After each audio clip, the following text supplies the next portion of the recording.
This is the state capitol in Montgomery, Alabama, the first capital of the old Confederacy, and for the last 10 years, the private fortress of George Corley Wallace, son of a dirt farmer, country lawyer, governor, presidential candidate, the spitting, scratching, cocky little demagogue who is today both a cripple and the most important politician in America outside Washington.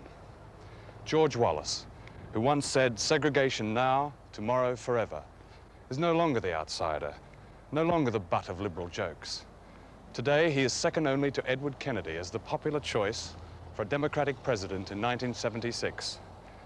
And if there are still any doubts about George Wallace's following and his power to make or break a future president of the United States, then they are doubts not shared by those who flock down from Washington to court him. They all come to see George these days. Even Kennedy, Muskie, Humphrey, and all the rest who once scorned him, and who now watch in awe as millions of ordinary voting people rally around him. Tell all these folks are mighty sorry about him here. Did you lose your house? No, sir. It didn't reach up to my way. Well, I'm glad to see you here. George Wallace's formula is simple. Never neglect the power base, the beloved folks. Never stop pressing the flesh, white flesh and black flesh. Even when there's been a tornado, there are votes to get in. White votes and black votes. 10 years ago, most black people in Alabama weren't able to get their names on the voting register, largely thanks to George Wallace. But now they can vote, and so now George needs them. And it's quite likely that most of them will vote for him for governor this year, simply because, like the poor white folks, they know he's the man with the power. Very glad to see you. All safe here. Joe, she lost a home. Voted for you for president and vote again, man, if you'll run. Thank you, honey. I'm sorry. I appreciate you saying that. And you lost what, honey? Lost her home completely, everything. Don't even have my glasses, can't even read, so don't say nothing in the paper. I can't read right now. Well, honey, I'm glad you're alive. We're glad we're alive. God's help, the rest of them will live. Well, I'm sorry you lost your home, but I'm glad you're alive here. Thank you. And you keep your chin up here. Sure will. Okay, honey. Bye-bye. Tell your folks hello here. Sure will. Hello, hi, fella. Glad to see you here. I'm glad you're alive here. Very glad to see you here. Politics is really the man, I guess. Now, the question of whether he's changed or not, I was asked this question, or whether he's mellowed or whether he's changed his racial policies. Governor Wallace is now telling people in national talks that he was never against segregation. He was only for upholding the law. Anyone with any intelligence at all can see that this is not true. I would like to point out to all the people of this state that segregation, in my judgment, is in the best interest of all concerned. And I see nothing sinful, immoral, irreligious about a system that's based upon what we believe in our hearts to be in the best interest of all concerned. As governor, I am the highest constitutional officer of the state of Alabama. I embody the sovereignty of this state, and I will be present to bar the entrance of any Negro who attempts to enroll at the University of Alabama. At the height of the civil rights movement, President Kennedy sent federal marshals to confront Governor Wallace's steel-helmeted troopers and to forcibly integrate the University of Alabama. And it was here that Wallace stopped them and made his famous stand in the schoolhouse door. The old political ham has never missed an opportunity.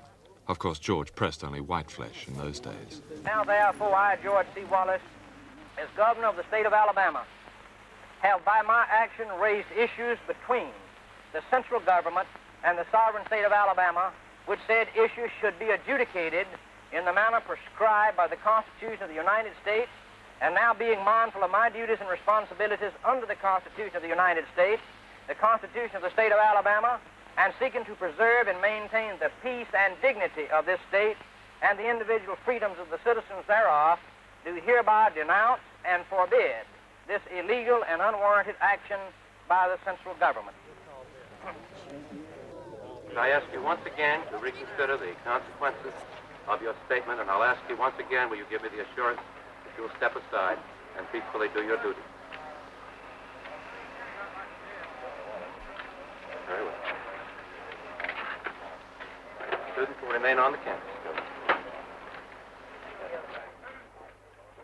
He certainly made a strong stand for segregation. He may have believed it. It didn't last too long. His segregation forever began to deteriorate at the University of Alabama, which I believe was a complete farce, too. Governor Wallace never really blocked the students. He never even saw the students. This was a confrontation more between black and white, more of a confrontation between the national government and the Alabama government. From a political viewpoint, this is what put Governor Wallace in the national limelight. It got him lots of speeches. It got him lots of appearances on the outstanding programs in Washington, and really started his career. So whether you can say it was a mistake politically or not, I don't know. The white people in the South who hold public office are now looking to get votes from an element of the population that now has the vote that didn't have them. I can point to you within 50 miles of where I'm sitting within the last 3 days, a black sheriff said something more or less complimentary to Governor Wallace. In my opinion, that would be a smart thing for him to do, thinking that maybe he could pick up a few white votes by saying that. I think a politician is interested in a vote wherever he can find one. And if a mule voted, they'd ride that mule down Dexter Avenue in order to get the vote, in my opinion. George Wallace believes in segregation. That means he believes in slavery, and that's all. Does he still believe in segregation? Oh, certainly he does. I mean, he just believes in slavery. Come to slave holdings action, black belt, and he just believes in slavery, that's all. But and a lot of people in Alabama still believe in slavery. He seems to have mellowed a lot, though, has he? Well, yeah, he wants to be elected. He wants on the payroll, sure. Governor, I've covered all your national campaigns since '68, and I've never seen you so mellow. Well, I suppose all of us mellow with age a little bit in the sense that we don't need to shout as loud as we did to get your attention. You know, a few years ago when we were talking about issues involving government, people who espouse the viewpoints I espoused, and as far as big government is concerned, had to talk pretty loud. In fact, they almost had to streak up and down Connecticut Avenue in Washington to get attention from you folks in the news media. But after the primaries and the successful ventures of sending messages by showing people that the attitude of people in Michigan and California was the same as the average citizen in our own state, and the attention now paid to our state, you don't have to talk as loud now to get your attention. People in this state never have supported politicians who oppose people because of the way God made them. They oppose the heavy hand of big government, trying to run everything at the local level. That was the issue. But the media interpreted that because the media, especially in other parts of the country, has to have somebody to fight and malign. And so it was our part of the country, and it was those of us in public life. But they went too far with it because they found out the average man, the more they maligned us, the more they wanted to hear from us, and when they heard from us, they heard, well, my goodness, that fellow speaks exactly my feeling. How can a man change from his views of those days when he said segregation now, tomorrow, and forever? How can he change white children? I think you are obviously a very intelligent person. And whether you ask me that question to bait me or not, or whether you ask that question because you're not familiar with the ability to most successful politicians to blow and suck at the same time and talk out of both sides of the mouth. Maybe that'll answer your question. George Wallace's audacity is unlimited. Here he arrives at an Alabama high school whose integration of white and black children he once fought so bitterly. It's speech day, and George, of all people, is to talk on the subject of towards better government.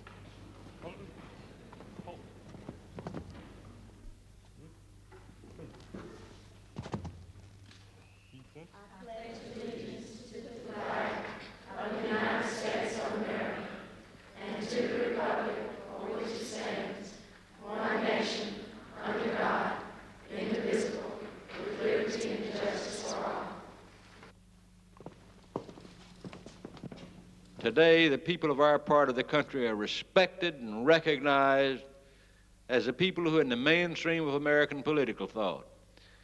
And I've spoken to groups all over the United States. And I used to say when I was a young man, back in junior high and otherwise, I hope someday I can tell the people of our country about the great people of this region. Because the news media in those days used to really talk about your grandfathers and grandmothers and your mothers and fathers. If you read what they said about them, You wouldn't recognize them because there was something evil and bad, and they had all sorts of attitudes that were just not in keeping with the mainstream of what those who thought they knew best we should think. I went on a college speaking tour when I was first governor, when you all were too young to remember it. Back when it was very difficult to speak at a college, you'd come out alive, you made a successful trip. Back in the 60s, this was one successful trip from which George came out alive. Students and the peace movement tried a new tactic on George, wildly cheering his every inflammatory statement. This was the old George, the real George, the one the Liberals loved to hate, rather like Genghis Khan dressed up as Mickey Rooney. That's right, you little punk, you. Why don't you come on up here?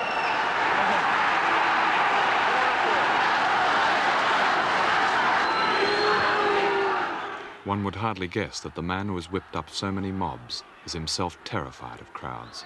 I'll tell you what, when I'm elected, I'm going to come back to California, and you just try me when I get back. You just try me when I get back. I've always said that if it ever came to the point, he would put cork on his face and paint his face black to get the black vote, if that's what it took to get it, unless there was a stronger reaction from the whites that would negate it. We were not against people because of the way God made them and never had been. That we were a basic religious people.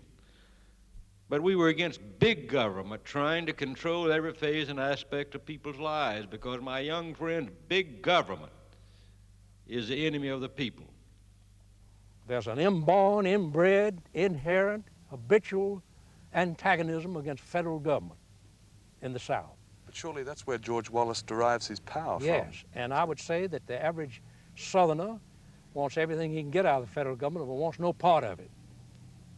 So when Wallace talks about being against big government, he's appealing to that old Civil War He's hangover, appealing is he? to the individualism, the militancy, and the pride that a Southerner has, just like the British soldier walking down a street like he has his foot on the whole world, which I used to watch a New Zealand soldier and a British soldier walk with his head up, and I respected him for that. And a Southerner will fight you tomorrow morning over a woman's honor, over the Civil War, or over nearly anything. We're fighting people, rough people.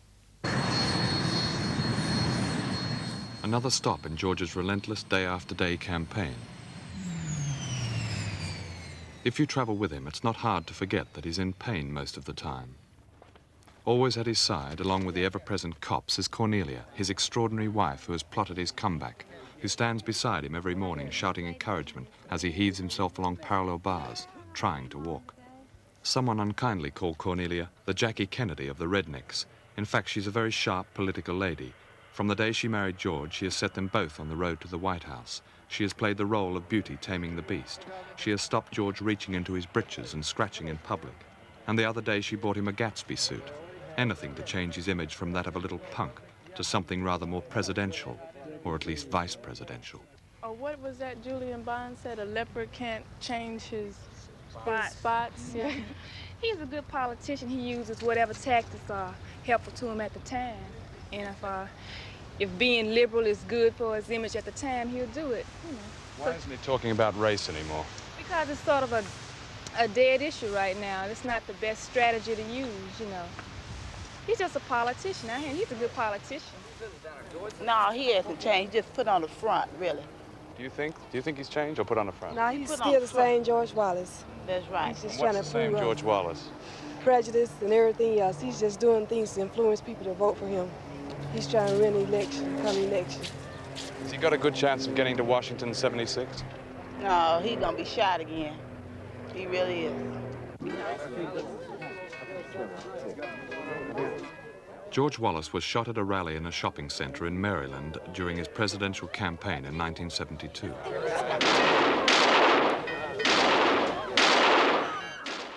George was then running as an independent candidate for president and had already won 35% of the national vote in the primaries and had the Southern vote at his bidding.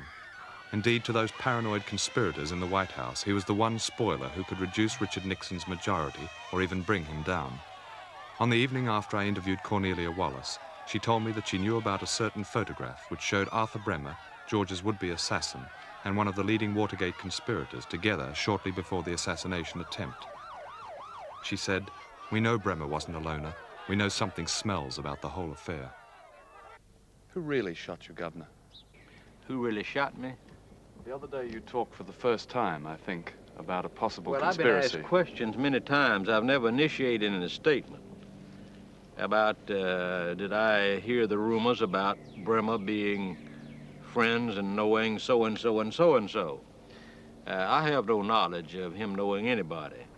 There are questions in my mind, though, of how an unemployed man, who was a busboy when he was working, could save up enough money to buy an automobile and guns and travel to Canada and to New York and stay in the Waldorf Astoria and to rent limousines. And he kept a diary. And he never kept a diary before. And it seems that all these political assassination attempts and assassination are made by people who keep diaries. So I am not satisfied in my mind that he was a loner. Was he a political assassin? I have no idea about that, but I don't believe he was a loner. Of course, it was just a matter of like 30 minutes before we got to the hospital and I learned he was paralyzed, so I never mentioned. Then, from then on, I encouraged him to get ready to go to the Democratic Convention. And I encouraged him. We used the politics to kind of, like a medicine or a tonic. The best medicine and tonic George could ever have is here among his most beloved folks, the Fraternal Order of American Police, enjoying their annual dinner at the Hotel Parliament House in Birmingham, Alabama. To these upholders of that Neanderthal creed euphemistically known as law and order, George can tell his oldest, most tired stories, and he'll still lay 'em in the aisles, because George's folks are like that. In 1968, I ran in the presidential campaign and talked about law and order, that it was a shame in this great society and supposedly most civilized nation on the face of the earth that you could not walk the streets of the largest cities of our country because the thugs had taken them over. I used to say if you walked out of this building tonight and are knocked in the head, the person who knocks you in the head is out of jail before you get to the hospital by some federal judge's edict, and on Monday morning they blame the police about the whole thing and say he started it, and that's something that's got to stop in this country. Well, one of the candidates in the presidential campaign immediately labeled that as demagoguery. Just like I said in 1968 in the urban welfare states, we ought to get people off the welfare rolls who are not entitled to be on them because it's taking money from the classes of middle-class America and pushing them into the ground, economically speaking. Mr. Humphrey, who's a good personal friend of mine, said that's demagoguery. But in 1972, when I went down to Florida, the first statement I heard him make on television on an ad was, if you'll elect me president, I'm going to get the welfare chisels and loafers off the welfare rolls. And another one of his ads was that if you'll elect me president, I'm going to guarantee safety on the streets and uphold law and order here in these United States. Something that 4 years prior to that was demagoguery. But I remember that the mayor of New York, he challenged me to a debate in Florida. That was his big issue. I wanted to debate Wallace. Well, I was from Clow, Alabama, and I got to thinking about, this is something. The fella from New York won't debate a fella from Clow, We had 875 people in Clow, and my wife came from Tabernacle in Coffee County, so I wouldn't debate him because I said let him draw his own crowds. He wasn't drawing any crowds, and I was. So every time that I would speak, like in Tampa before a big crowd, they would turn a bunch of chickens loose on the stage with signs hung around their neck, live chickens, saying, Wallace is chicken, he won't debate Lindsay. Well, I told my people, I said, you catch those poor little New York chickens, because those little New York chickens look nice and good, and I want you to catch them, but don't you let Mayor Lindsay have them back to carry them to New York, because if they ever get back to New York and get on the streets of New York, they'll be mugged or robbed in 10 minutes after they get there.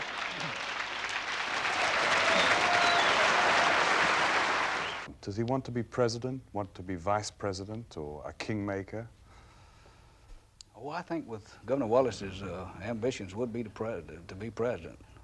Whether or not he would accept another compromise, that were not possible, but I don't see how anyone, or I personally could not see anything except that he wants exactly what he's running for. He wants to be president.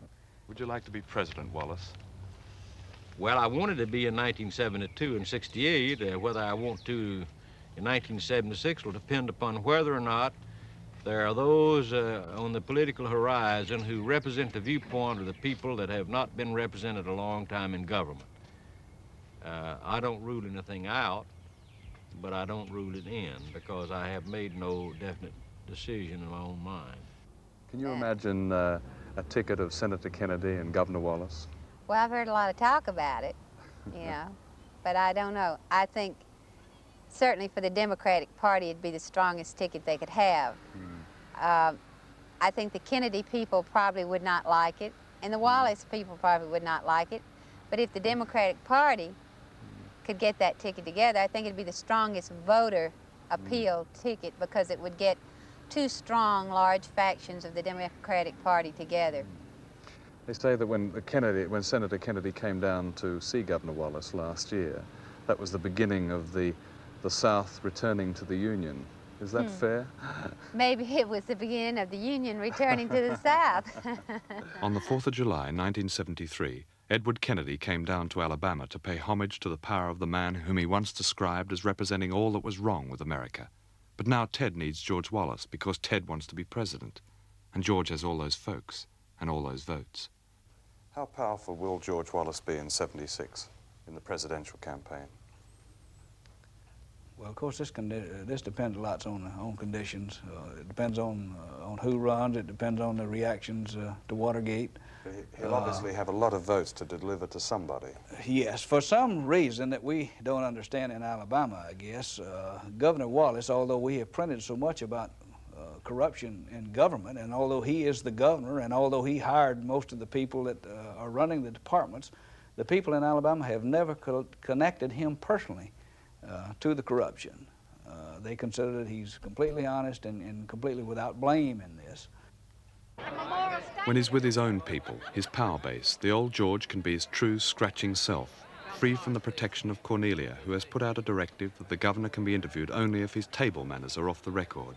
Cornelia has also directed that a husband must be guarded at all times, like a president or a Kennedy or the most powerful politician in America that he is. George's place in American politics almost caused his death during the last presidential campaign. And the next presidential campaign has already begun, and with it a struggle for power in which George and his folks almost certainly hold the key. That I appreciate the fact that you have allowed me to come through the rough years to better years, in the sense that the things that we advocated and talked about, they didn't listen. And some of the news media over the country sometimes say today, have you changed? Well, I said, no, I haven't changed all of that much. All of us have changed. We live in a period of change. But you didn't listen in the first place to what we had to say. You had us stereotyped.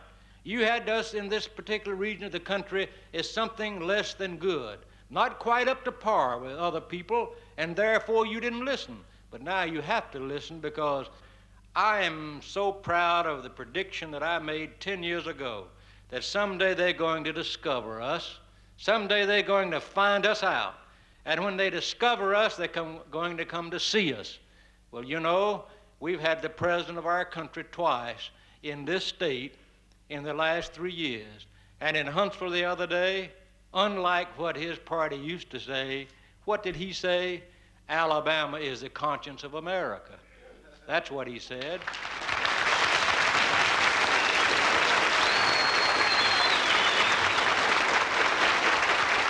The important part is not whether he can be elected president. The important part is whether he's convinced that he has a chance to be elected president. You know, politicians get to the point to where they believe things that are kind of far out. And if he's convinced that he can become president, I think that he'll go all out for that. If he is convinced with the information and he has a good feedback. If he's convinced that he can't be president, then I think he would accept a compromise of vice president rather than just playing the spoiler's part. Could you imagine yourself as a first lady in Washington? Well, yes, a little reluctantly, but I guess I would be very thrilled to see my husband be president if he would want to. But I have no desire to assume those awesome responsibilities. 10 years ago, many Americans saw George Wallace as the caricature of a segregationist Southerner. Today, it's fashionable, almost liberal chic, to say George was misunderstood, that he's really a populist, a man of the ordinary people, white and black. The truth is that George Wallace is great power in America today, and it's a power that could decide who occupies the White House in 1976, is derived from an old source, opportunism. George Wallace is what Nixon lived his life to be and failed. He is a brilliant opportunist, a superb manipulator of contemporary American passions and of fools, a political conman second to none. 10 years ago, the issue which fed George Wallace's opportunism was race, black versus white. Today, he never mentions race. He doesn't have to. Today, the ground for his opportunism is gentler, more fertile. He can play at being the megaphone for the ordinary, persecuted little guy whom the American dream has passed by. And if that doesn't work, which is unlikely, he'll think of something else. Either way, the governor believes he's headed for Washington. Are you closer to Washington now than you think you've ever been in your political career? When you say closer? I mean, closer to holding office in Washington. Oh, yes. Well, I'm not a candidate for office anymore. Naturally, I'm running for governor. I don't say that I wouldn't be, but really I'm thinking about governor right now, but I'm closer than I reckon you thought I'd be 10 years ago.